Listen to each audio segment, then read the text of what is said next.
এখন বাজে বিকেল 5টা। Welcome back to our channel. আশা করি তোমাদের প্রত্যেকে ভালো আছো, আমরাও ভালো আছি। আর আজকে শুরু হচ্ছে বিকেল থেকে, মানে এখন থেকে।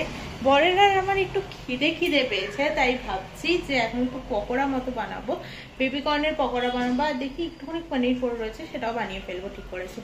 তো এইসব করি। আর রাতে আজকে কি খাবো না খাবো সেটা আস্তে আস্তে বলছি আমি। এখানে দেখলাম বেবিকর্ন গুলো অনেকগুলো রয়েছে, তাই আর না পনিরটা বার করলাম না, বেকার হয়ে যাবে পুরো। তো এগুলোকে এখন ভাজবো আগে।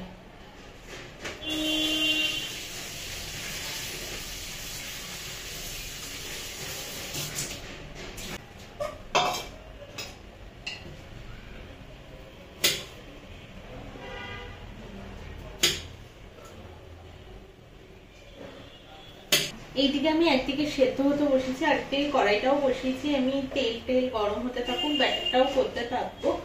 তো বলছি না, খুব খিদে পেয়ে গেছে, তাই জন্য তাড়াহুড়োই চলছে মোটামুটি। আজকে রাতেও খাবো হচ্ছে আমরা দুপুরবেলা খেয়েছি ফ্রাইড রাইস, ফুলকপি এরকম খেয়েছি। আর রাত্রিবেলা ইচ্ছে হয়েছে আমাদের যে একটু ভেজ ডাল খাবো। মানে ভেজ ডালের মধ্যে ভেজিটেবল তেমন কিছু নেই, গাজর আর ফুলকপি ধনেপাতা এসব রয়েছে, তো এইসব দিয়ে একটু করবো ঠিক করেছি। আর তো আদা বাটা এইসব আছেই।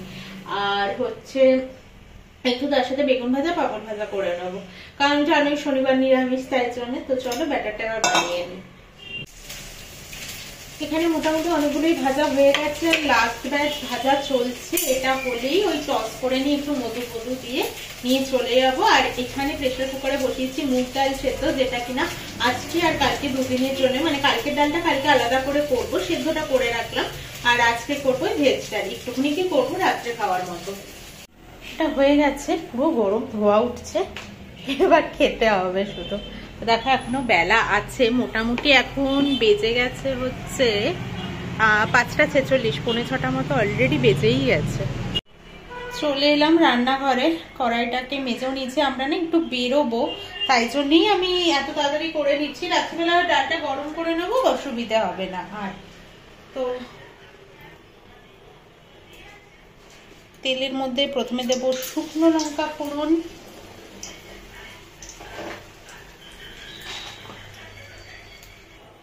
শুকনো লঙ্কা মোটামুটি হয়ে গেছে। এবার দেবো এলাচ আর দারচিনি, আর দেব হচ্ছে মৌরি, জিরে আর কালো জিরে। ফোড়ন চড়বার আওয়াজ শুরু করেছে। বললামই আমার কাছে বিনস মটরশুঁটি কিছুই নেই, শুধু গাজর আর ফুলকপি দিয়েই করবো।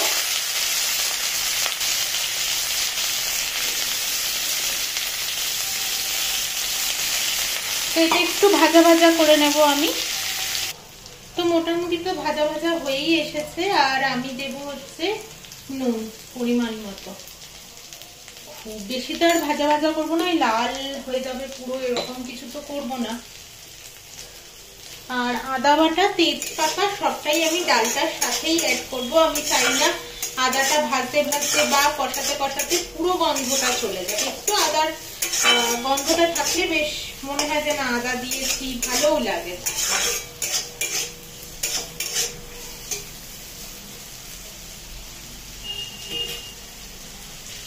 দেখতেই পাচ্ছ পরিমাণ মতো হলুদ দিয়ে দিয়েছি, আর দিয়ে দেবো সামান্য একটু চিনি। এই ভেজ ডালটাই একটু চিনি না দিলে বেশ আবার ভালো লাগে না।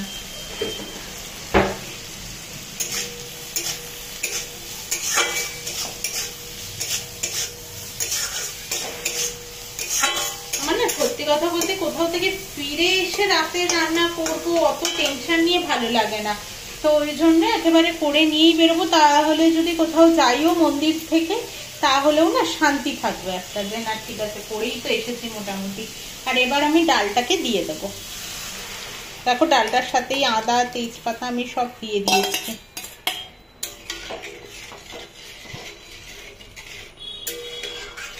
আর একটু জল দেবো, কারণ এটা তো ফুটবে, আর ফুটে সবজিগুলো হাফ সেদ্ধ হয়েছে, আর তো হাফ হবে আর কি। তো সব তো দেওয়াই আছে মোটামুটি। এটা এবার হতে থাকুক, আমি ঢাকা চাপাও দিয়ে দেব। এবার এটা ফুটতে থাকুক। ডালটা মোটামুটি এখানে ফুটছে, আর আমি বেগুন ছেগুন নিয়ে চলে এসেছি। আগের এইটুকু হাফ ছিল, আর গোটাও একটা আছে। তো দেখি কপিস কতটা লাগে। আর ধনেপাতাটা এখানে আমি কেটে রেখে দিয়েছি। এটা যখন হয়ে যাবে তখন ভাজা মশলা ধনেপাতা ছড়িয়ে রেখে দেবো আর কি, এভাবেই ঢাকা চাপা দিয়ে। রাত্রে খাওয়ার আগে আবার গরম করে নেবো একবার। বেগুনটাকে নুন হলুদ মাখিয়ে রেখে যাবো, তাহলে না বেশ নুন হলুদ একটু চিনি এরকম যা মাখিয়ে রেখে গেলে ভালো হয়।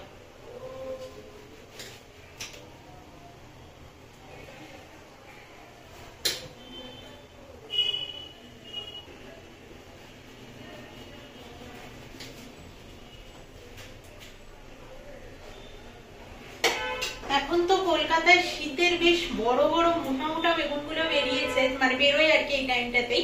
তো এরকম কালো বেগুনও পাওয়া যায়, আবার ওই মাকড়া বেগুন বলে ওগুলো পাওয়া যায়, সাদা রঙের যেগুলো হয়। তো এই বেগুনের যে মোটাটা হয়, মানে মোটা বেগুনটা, আমরা বেগুন পোড়াও খাই অনেকেই। আর আমি সেরকম না, বিয়ের আগে বেগুন পোড়া খেতাম না। আমি বলছি না, বিয়ের আগে আমি অনেক কিছু খেতাম না, মানে পুরো বাদ ছিল। পুরো মাছ মাংস ডিম এই তিনটে দিয়ে হলেই খেয়ে নিতাম। আর সয়াবিন আমি ভীষণ ভালো খেতাম আগাগোড়াই। আর নিরামিষ যখন হতো শনিবার করে ডাল আলু পোস্ত, এটা আমার বাধা ধরা ছিল, নয়তো আলু ভাজা। তো যাই হোক, এই মোটা বেগুনের যে মাঝের চাকটা বেরোতো গোল করে, মাকে এইখান দিয়ে না মাঝখান দিয়ে আর কাটতে দিতাম না ব্যাপারটাতে, মানে এরকমই গোল ভাজতে হবে, এখান দিয়ে কেটে 2 পিস ভাগ করলে হবে না। মানে কড়াই মাঝখানে তেল দিলে ওই চাকাটাই হয়তো শুধু ভাজা হচ্ছে। এটা আমি ভীষণ ভালো খেতাম, আর আমার সাথে আমার ছোট পিসিও ভীষণ ভালো খেত। ওটা একটা ইমোশন বাঙালির, এরকম আমার মতো অনেকেই আছে বোধ হয়। তো আমার ছোট পিসিকে আমি পেতাম আমার সাথে পার্টনার হিসেবে, কারণ ছোট পিসি যখন আসতো, খুব একটা তো আসা হতো না, পিসি জাগুলি থাকতো, তো জাগুলিয়া থেকে যখন আসতো আর কি, ওই শনিবার পার কোনো আসলে পিসি আবার বিউলির ডাল খেতে ভীষণ ভালোবাসে। তো বিউলির ডাল আর চাক বেগুন ভাজা এটার মধ্যে ছিলই ছিল। তারপর তো মাছ মাংস ডিম যেটাই হোক না কেন, পিসি মাংসটা অতটা ভালো খেত না, ডিমটা খুব ভালো খায়। তো এই আর কি, চলো এবার এই সবগুলোকে একটু মাখিয়ে ঝুঁকিয়ে নি। তারপর এখন বাবু এখানে ঘোরাফেরা কেন করছে বলো তো, রিলস বানাতে হবে, তার আমার সাহায্য লাগবে তাই জন্য। তো দেখি ডালটাও কতদূর হলো আমার। ডালটাকে এরকম দেখতে হয়েছে। রাত্রিবেলা যখন গরম করব তখন ধনেপাতা ভাজা মশলা সবটাই তো মিশে যাবে, তো অসুবিধা নেই। আর সবজি সব সেদ্ধ হয়েই গেছে। আর এখানে আমি গুছিয়ে রেখে দিয়েছি। এখানে চালটাকে ধুয়ে রাখলাম, আর নিচটাতে তো দাঁড়াও 1 মিনিট, তাতেই বেগুন ভাজাটা রেখে দিয়েছি, মানে বেগুন ভাজা নয়, মাখিয়ে চুকিয়ে রেখে দিলাম। এসব করতে করতে কিন্তু আমি সন্ধেটাও দিয়ে নিয়েছি, কারণ অলরেডি বেজে গেছে 6:45। আমরা আবার 7টার মধ্যেই বেরোনোর চেষ্টা করব। 7টার মধ্যে বাড়ি থেকে বেরোতে না পারলে না, মানে 7টা 5-10-এর মধ্যে বেরোতে না পারলে ওইদিকে আবার অঞ্জলিটা হয়ে যায়। বাড়ি থেকে বেরিয়ে পড়েছি। অদ্ভুত ওয়েদার, স্কুটিতে থাকলে ঠান্ডা লাগে, আর যেহেতু হাওয়াটা লাগে, আর মানে মন্দিরের ভেতরে ঢুকলে বা ঘরে থাকলে জ্যাকেটের তো প্রয়োজনই হয় না। দেখো হনুমান মন্দিরটাকে কি সুন্দর করে সাজিয়েছে, বুঝতেই পারছো কেন সাজিয়েছে, 22 তারিখের জন্য তো অবশ্যই। আর ভীষণ ভালো। আর রামের একটা ছবি রেখে ওখানে না মানে গান কীর্তন যেরকম হয় আর কি সেরকম হচ্ছিল, তোমাদেরকে সামনে থেকেও একবার দেখাবো চলো। আর এখানটাতে ওং, তারপর শ্রীরাম, তারপরে স্বস্তিক চিহ্ন, এইসব মোটামুটি প্রদীপ দিয়ে করেছিল। ভীষণ ভালো লাগছিল আজকে মন্দিরটা। তিরুপতি বালাজির মন্দিরটাকে সাজানো ছিল না, তবে এই দুটো মন্দিরকে ভীষণ ভালোভাবে সাজানো ছিল। দেখো আগে লিখে নিয়েছে, লিখে নিয়ে তারপর ওরা প্রদীপ দিয়ে সাজিয়েছে। আর এই কাজগুলো বাচ্চারাও করছিল, ভীষণ ভালো লাগছিল। আর এই দেখো শ্রীরামের ছবি রেখে সামনে গান কীর্তন হচ্ছে, তো এটা সবাই ভিডিও করছিল, ফটো তুলছিল, শুনতে না ভীষণ ভালো লাগছিল। এখন বাজে 8:05। আমরা না বাড়িতে চলে এসেছি, কারণ মন্দিরের ওখানে 8টা বাজতে 10 বেজে গেছিল। তো তারপরে ও পুরোনো ফ্ল্যাটে যাওয়ার জন্য বিশালদার অতনুকে ফোন করলো। অতনুর আজকে অফিস পড়ে গেছে, ও অফিসে গেছে। আর বিশালদারা বাজার গেছে, বললো ভাই 1/2 ঘন্টা বাদেই চলে আসবো, 1/2 ঘন্টার মতো হয়ে যাবে, তুই তো তারপরে আয়। কিন্তু আমার ব্যাপারটা হচ্ছে আজকে এতটাই পা ব্যথা করছে না আমার ঘুরতে, না আমাদের একটু বাজারে দরকার ছিল, তো যেতে হতো বাজারে। তো আমার না আর পাচ্ছি না, আজকে পা প্রচন্ড ব্যথা করছে আমার, জানি না হঠাৎ করে কেন হচ্ছে এটা। তো বিকেল থেকে দাঁড়িয়ে দাঁড়িয়ে রান্না করলাম, তারপর ঠাকুর মন্দিরে মানে টেম্পলে যাওয়ার আগে থেকেই পাটা একটু একটু ব্যথা করছে। আমি ডাল বেগুন ভাজা ওগুলো রেডি করেছি না, বসে পড়েছি, ভাগ্যিস রেডি করে গেছিলাম। আর ফেরার সময় টমেটো একেবারে নিয়ে, আর আমার না এসব ডাল ফাল বা তরকারিতে টমেটোটা না হলে ঠিক ভালো লাগে না, তাই নিয়ে এলাম। দেখি রাতেরটাতেও একটু টমেটো কষিয়ে নুন দিয়ে দেবো ডালটার সাথে মিশিয়ে, একটু ভালো লাগবে খেতে। আর তো কালকে মাংস করতে গেলে লাগবে, তাই এখন একটু রেস্ট নিয়ে নিই, পরে আসছি তোমাদের কাছে। রান্নাঘরে এখন অনেক কিছু চলছে, কিন্তু সব থেকে বড় কাজ ইনি করছেন। ঝুড়ো আলু ভাজা খেতে ইচ্ছে করেছে ওর, না জানি না কেন মাঝে মধ্যে একটু রান্নাঘরে কাজ করতে ইচ্ছে করে। আমাকে নিজেই খেতে ইচ্ছে করেছে ঝুড়ো আলু ভাজা, তাই নিজেই একটু স্কিপারে ঘষে দিচ্ছে আর কি। আমি অসুবিধা হতো না, তবে হ্যাঁ একটু দেরি তো অবশ্যই হতো, কারণ এদিকে আমি টমেটোটাও কষতে বসিয়েছি একটু তেল আর নুন দিয়ে, যাতে ডালে দিতে পারি টমেটোটা গলে গলে গেলে। আর এদিকে বসিয়েছি ভাত। লাইফে ফার্স্ট টাইম বরের আবদারে ভাজতে এসেছি, তাও আমি ভালো করে ওই যে দেখলে ও গ্রেট করে নিল, তারপর দেখো ভালো করে ধুয়ে নিয়েছি। আর এটার মধ্যে আমি হাত দিয়ে ভালো করে জলটা চিপড়ে নিচ্ছি, চিপড়ে নিয়ে তারপরে হাত দিয়ে ওই তেলের মধ্যে ছড়িয়ে ছড়িয়ে ভাজছি আর কি। আমার খাবার দাবার রেডি করা হয়ে গেছে। এখানে তো ডালটা আছে দেখতেই পাচ্ছ, আর হচ্ছে এখানে ভাত 2 প্লেট রেডি করে নিয়েছি, আর এখানে ঝুরঝুরে আলু ভাজাটাও একদম রেডি হয়ে গেছে। এই যে আরো ভালো হতো যদি আমারটা যে স্কিপারটা আছে ওটার হোলটা যদি আর একটু বড় হতো, একদম ঝিরিঝিরি মতন হয়ে গেছে, কিন্তু বেশ ক্রিস্পি হয়েছে জানো তো। তো এখন একটু বিট নুন মেশাবো, মিশিয়ে নিয়ে একটু নাড়িয়ে চাড়িয়ে নেবো আর কি।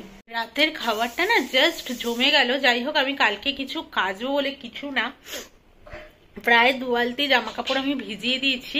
কাচাটা কয়েকদিন ধরে জরুরি ছিল, আমরা বেডশিটটা চেঞ্জ করে নিলাম, অন্য একটা নতুন পেতে নিলাম, মানে নতুন বলতে কাঁচা পেতে নিলাম, আর ওটা ধোয়ার জন্য বার করে দিলাম, ভিজিয়ে রেখে দিয়েছি। কালকে আমাকে একটু সকাল সকাল উঠতে হবে, বেলা করলে আর তার ফাঁকা পাবো না এই আর কি, কারণ কালকে স্যাটারডে সানডেটা একটু তো ভিড় থাকেই ছাদে। তো চলো আজকের মতো টাটা, গুড নাইট, কালকে আবার আসবো একটা নতুন ব্লগের সাথে।